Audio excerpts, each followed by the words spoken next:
Now I'm going to quote from Ted Kennedy in his 1980 speech when he spoke about the future Democratic Party, and I will quote his exact words: "We need to renew our party's commitment to economic justice."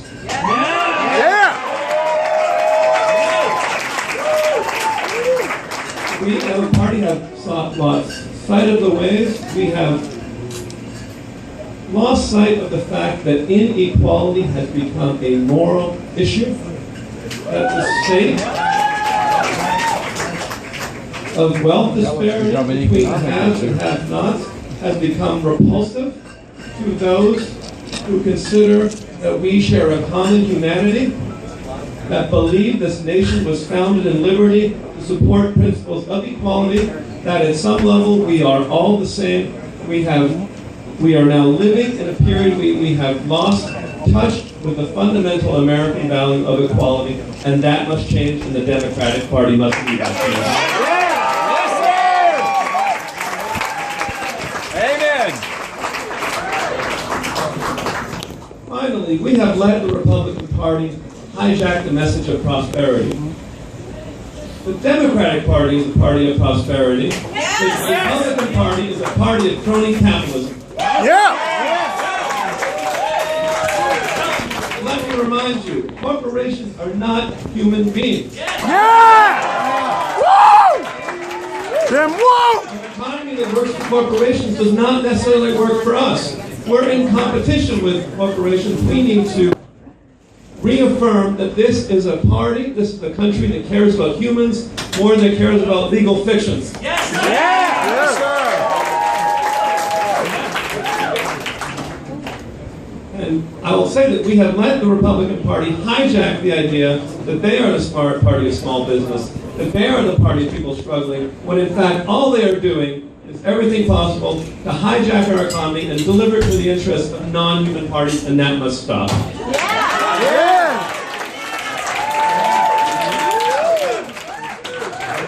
I am proud of our campaign. I'm incredibly proud of Zephyr Teachout. It has been one of the greatest honors of my life to be on the campaign trail with Zephyr. She is an inspiration, I have this to say. Zephyr Teachout is the cure for cynicism. Cynicism haunts our country like a disease. People have lost faith. They look at issues like inequality, corruption, and they think there's nothing they can do, and then they meet Zephyr and they say there is something we can do. Yes. You know this doesn't end here. Oh yeah. If a campaign that has, in my KCLG, 1 paid staff, 4 volunteers, can take 20 counties and 40% or more of the vote, what? Based on how many counties have we won? 23 counties.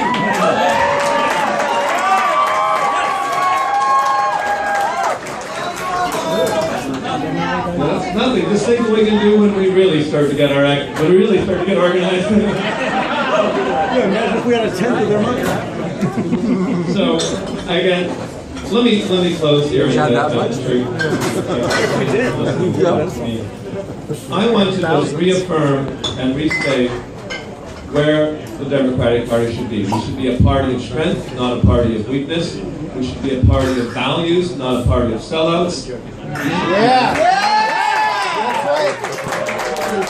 A party that inspires people with a vision for the future, not a party that scares people with nightmares from the past. We need to be the party that believes in America. We need to be the vision, we need to be the future. And as Ted Kennedy said in 1980, and I know this to be true today, the dream will never die. Thank you very much.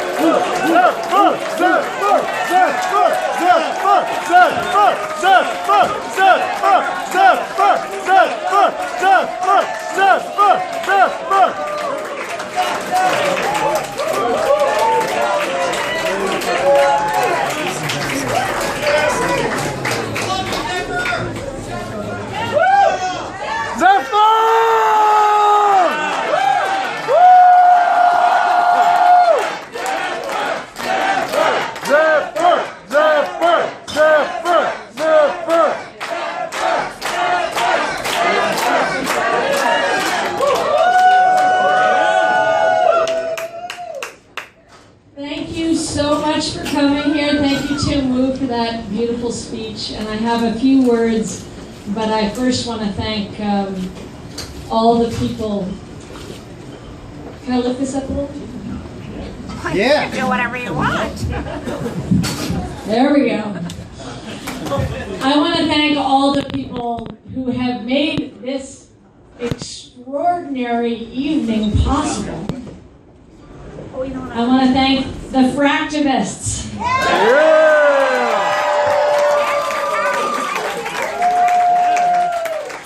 And the public financing activists.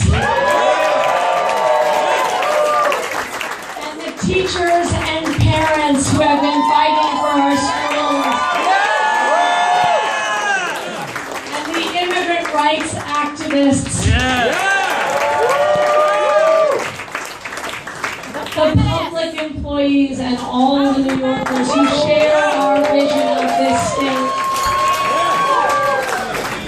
Our vision of an economy and democracy that works for all of us, not just the wealthy and well-connected.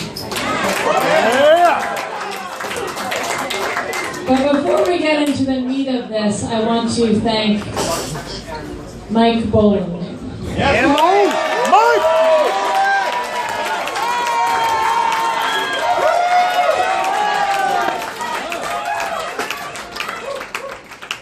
If you ever have about $8,000 and decide to run for governor in one of the largest states in the country, just call Mike Boland.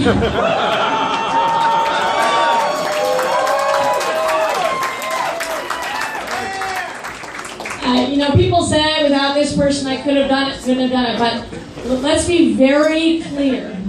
We had 3 weeks to get on the ballot, and he got 45,000 signatures, and we didn't have an office. He created canvassing out of the atrium in downtown near Wall Street. He made miracles. And then, after a month of being the organizer on the streets, getting on a petition on the ballot, he switched gears 100% and became the most brilliant media organizer I have ever seen. Boland! And he has an extraordinary heart and a great soul, and everybody who works for him respects him and feels respected, and I feel truly honored. Mike, come on. Yeah,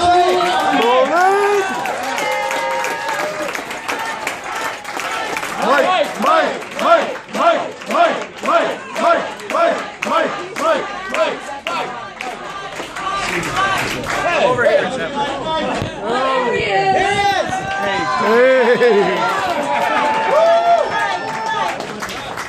Just for 1 second, Mike. This guy is going to change New York State and the world.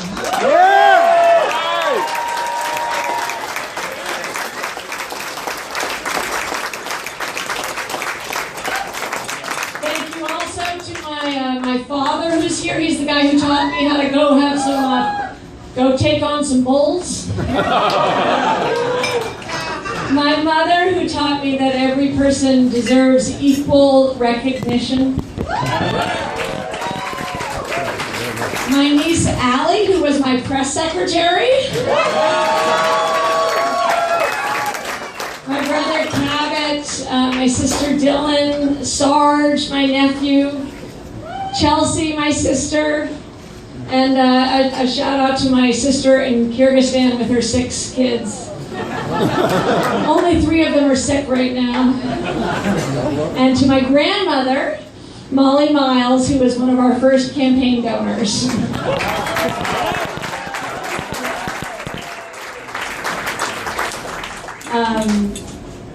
We're not even going to begin to be able to go through this list of thanks because this is a campaign that took on the machine with a very little amount of money, and so I'm just going to mention a few people. Arthur Schwartz, my treasurer. A core campaign team of constant advisors that included Billy Easton, Bertha Lewis, Barry Lynn, Eddie Kay, Bruce Ferguson, and so many others. I needed every single one of you. Thank you to the Public Employees Federation and to Susan and Carlos for standing up for what they thought was right. Thank you to the Zenaida and the National Organization for Women. Thank you to the Sierra Club. Roger Downs, to the Progressive Change Campaign Committee, to Adam and Stephanie. Maybe to Bob Fertig. I think he was our first major donor. And Democrats.com. Thank you to Larry Lessig, one of my colleagues in the fight. And a huge thank you to Alan Roscoff and the Jim Owls Club for being the first to endorse this upstart campaign. Thank you to OSA for office space, and then also to Aaron Welch for interrupting his wedding and letting us use his office. And thank you to all the full-time volunteers we'll be talking to over the next couple of days. Thank you, of course, to Tim Wu. We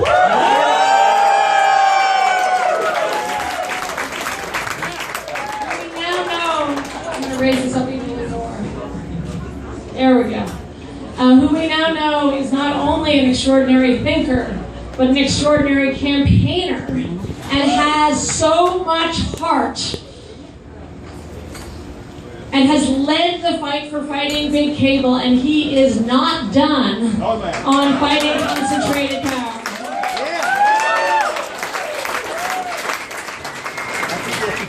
I have to thank the New York Press Corps, because you really did give me a fair shake. Thank you. So thank all of you for coming here to celebrate this historic evening, and it truly is historic if you think about where we were 3 months ago and where people thought we would be. What we have done here is incredible. The Democrats of this great state have spoken, and I will not be your next governor. But the Democrats of this state have been heard. Oh, yeah. Yeah! Zephyr! Zephyr! Zephyr! Thank you! Thank you! Thank you! Thank you! Thank you! Thank you! Thank you! Yeah. You have been heard. There is no politician in this state who doesn't know about you and know about what you care about right now, tonight. All right. You created a courageous and marvelous campaign waged against all odds, with very little resources, against this massive and corrupt New York political machine. Yeah! And I loved New York when I entered this race, but if it's at all possible, I love it so much more now. Yeah! Yeah! Because New Yorkers have a vast and generous heart, and they have a lot to say. And now they have started being heard. They're not about to stop being heard in Albany.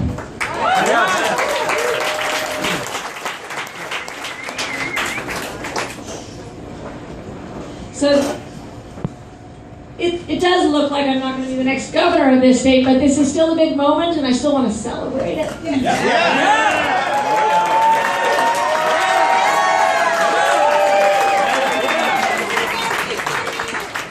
We have made history. What we have done here is incredible. This campaign demonstrates the rise of a new force in New York politics and in American politics. Yeah!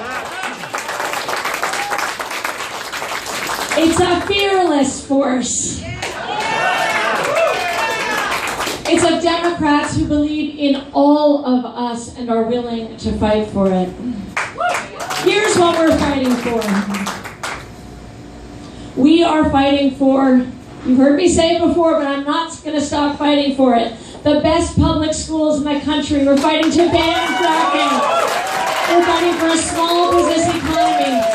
We are fighting to remain the state that is the most open to immigrants of all the states in the country.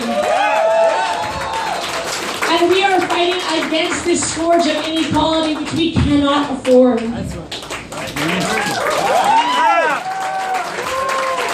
So to fight, we shed our fear for a few months, but to keep fighting, we need to keeping that fear at bay. I want you to remember that when the Moreland scandal broke, the silence among elected officials, including Democratic elected officials, was striking, but it was not surprising. It should be surprising, but Albany has been in the grips of the politics of fear. I hope what we've shown is that it's all right to speak up. Democrats don't need to be scared anymore. I'm here, I'm with you. Nothing terrible has happened. Wonderful things have happened. So it is all right to speak up in Albany if maybe the governor is pushing for more tax cuts for the wealthy. Maybe somebody is pushing for more cuts to education. Maybe somebody is pushing for hydrofracking. Democrats in New York have to shed their fear and speak up against it. I think and hope that going forward they will do that. Because elected officials may know they have a duty to criticize de facto leaders or to criticize the corruption they see. But when they have felt your force and know that you are behind them, they're going to feel a lot more power and pride in speaking up. So this campaign is just the beginning of a campaign about fighting back, speaking truth to power. And hopefully inspiring others with the courage to stand up to a politics that is too weary, too tired, and too stuck in its old ways. So let's talk briefly about what we did win in these 3 months. I get involved in a lot of organizing and activism, and I know some people who think that politics is sort of secondary. You should only be organizing. But bang for your buck. With $750,000 in 3 months, here's what we achieved. First of all, we raised money from 8,000 donors.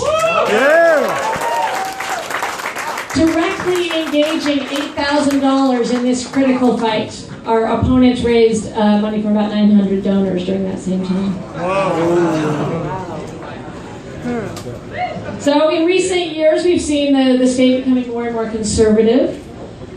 We've seen Democrats becoming more and more conservative, and Andrew Cuomo talking about, how we are open for business, but not talking about inequality. Well, one thing we won is he talked about inequality yesterday. It's not going to be the last time. Because of this campaign, Andrew Cuomo promised to back Democrats in the state Senate.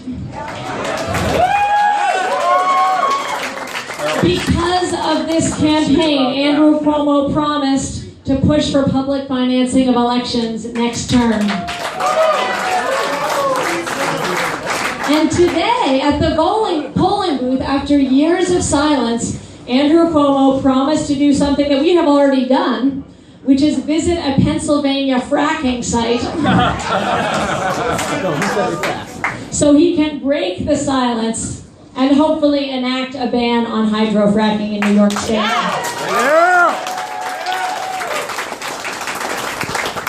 We also took a clear stance on the Comcast-Time Warner merger.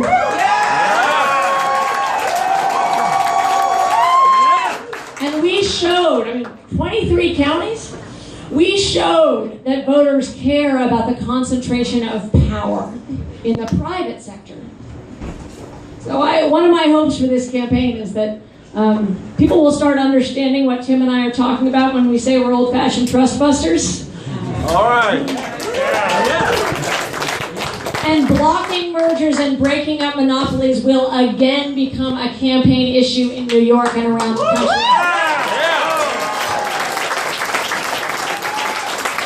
Because of our campaign, Governor Andrew Cuomo is now actively campaigning on the DREAM Act.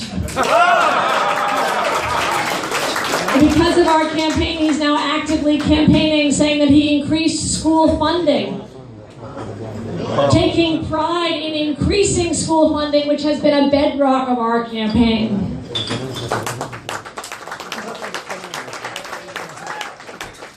We held the line that we wouldn't compromise on women's rights.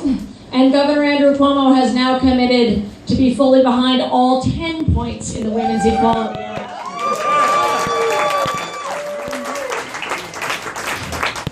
But, with these wins, we know what we need still is a total reform of this political process, which is why I care so deeply about passing public funding of elections immediately.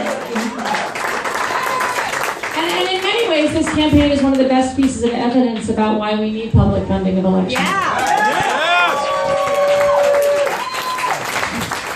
Momentum was with us, but I did have to spend the first 6 weeks of this campaign talking, to higher dollar donors. If we have a public financing system, I can spend all my time, and future candidates can spend all their time talking to the voters of the state. So to every person who carried a petition or made an online ad or wrote a letter to the editor or made a donation, you should be so proud of what you did to push forward this agenda in New York State. That isn't to say I'm satisfied. Now, we need more than election year promises, and we need action in Albany to make this thing a reality. And this fighting force that you represent won't rest. We're just the beginning. It won't rest until we ban fracking, until we fund our schools, until we end Common Core, until we commit to New York State citizenship, driver's licenses for undocumented New Yorkers, and we end the tax giveaways to the wealthy. And we won't be satisfied until we fully reinvest in the extraordinary small business economy that has made New York great. So I got a job for you because, I care about outcomes. So think about what happens after January 1st. We have to be very clear with our elected officials in Albany, including the governor, the senators, the members of the assembly, that we are not going away. Our agenda is not going away. We're not just voting. We are organizing. We are grassroots lobbying. We are rallying, and we are holding our elected officials' feet to the fire. And I'm ready for that job.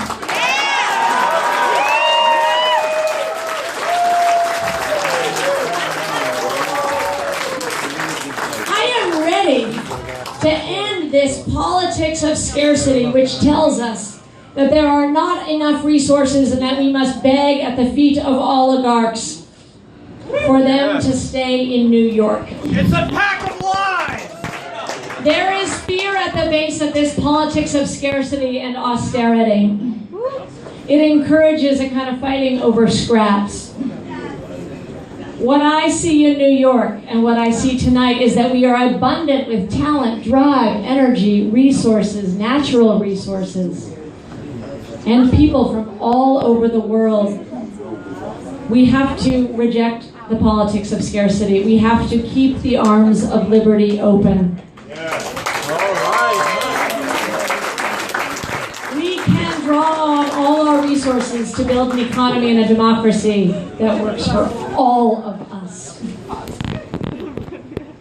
I ran for an old-fashioned reason.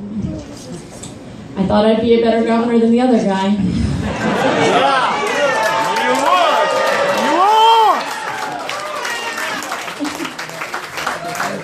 But I am thrilled. Although that isn't going to happen, I am thrilled with all the victories we have had in these past 3 months. And one of the victories I hope we have had has to do with restoring dignity to our democracy. I believe in the equal dignity of every person. That's a demanding belief, but it's a serious one. And I believe that we all have greater political dignity when we collectively act, when we collectively come together and fight for people who don't otherwise have a voice.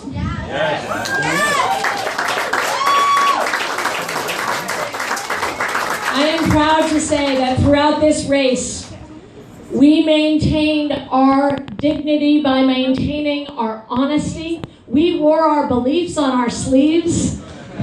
You knew where I stood, you knew where Tim stood. We showed that politics can be human and joyful and full of love.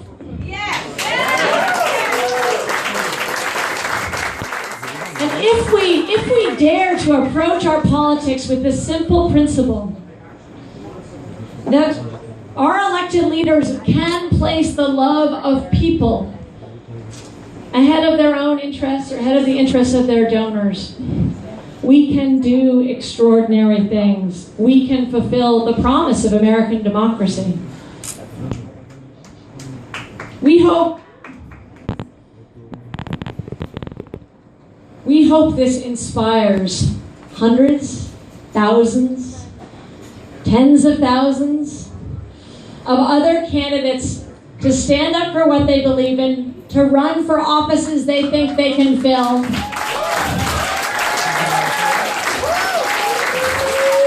and to join this great wave, which is just beginning here, of a politics deeply rooted in core democratic values. Thank you so much.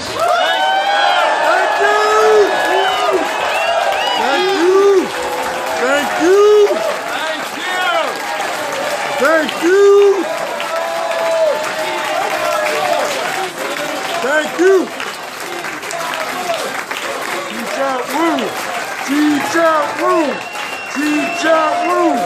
Teachout, woo.